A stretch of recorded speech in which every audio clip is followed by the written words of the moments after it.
T'as mal ici, là, le long du pouce et un peu au poignet. Quand tu tends le doigt ici, là, ça fait mal. C'est dans ce qu'on appelle la tabatière anatomique. Si tu tends à fond, là, tu vois, tu as un trou, là, entre, je sais pas si on voit bien, ici, là.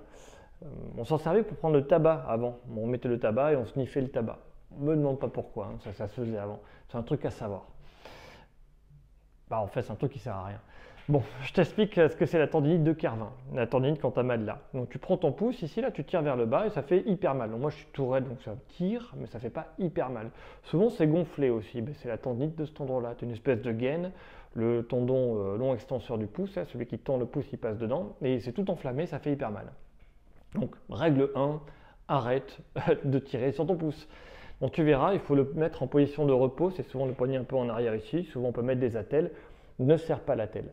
Juste tu tiens ça comme ça tranquillement, pour dormir notamment, hein, pour être sûr que tu ne prends pas des positions bizarres.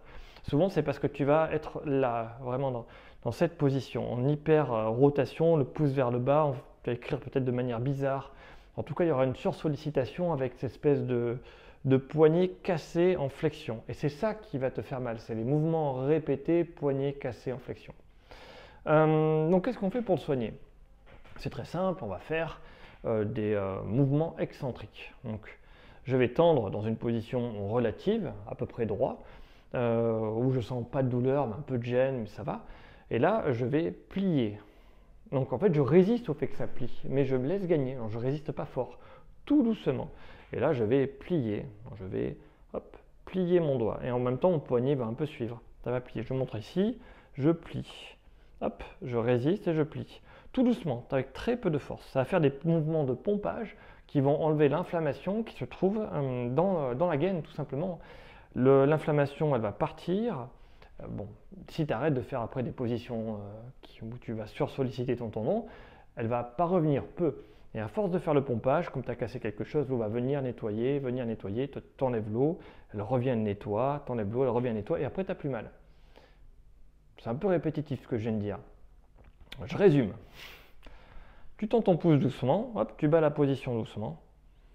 Excentrique du tendon, tout doux, c'est juste pour enlever l'eau. Il faut faire travailler le tendon, ça va en fait le mettre en tension, ça va essorer l'eau qui est à l'intérieur, ça va enlever l'eau.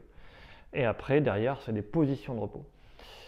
Petite astuce pour ceux qui regardent la vidéo jusqu'au fond, jusqu'au bout, c'est que ces positions-là, cet endroit-là, ça peut être aussi des douleurs cervicales, des douleurs C5, de névralgie C5. Donc voilà, si tu regardes la vidéo jusqu'au bout, sache que si tu as mal au pouce, que l'étirement ne fonctionne pas, ça peut être lié à la position. Donc dans ce cas-là, tu vois, quand tu fais ton test ici, pour en être sûr, tu gardes le menton levé, tu fais ton test, le menton baissé, tu fais ton test. S'il y a une différence quand tu as le menton levé et baissé, il faut te dire que ça vient des cervicales et c'est pas cette vidéo-là qu'il fallait regarder. Tant pis.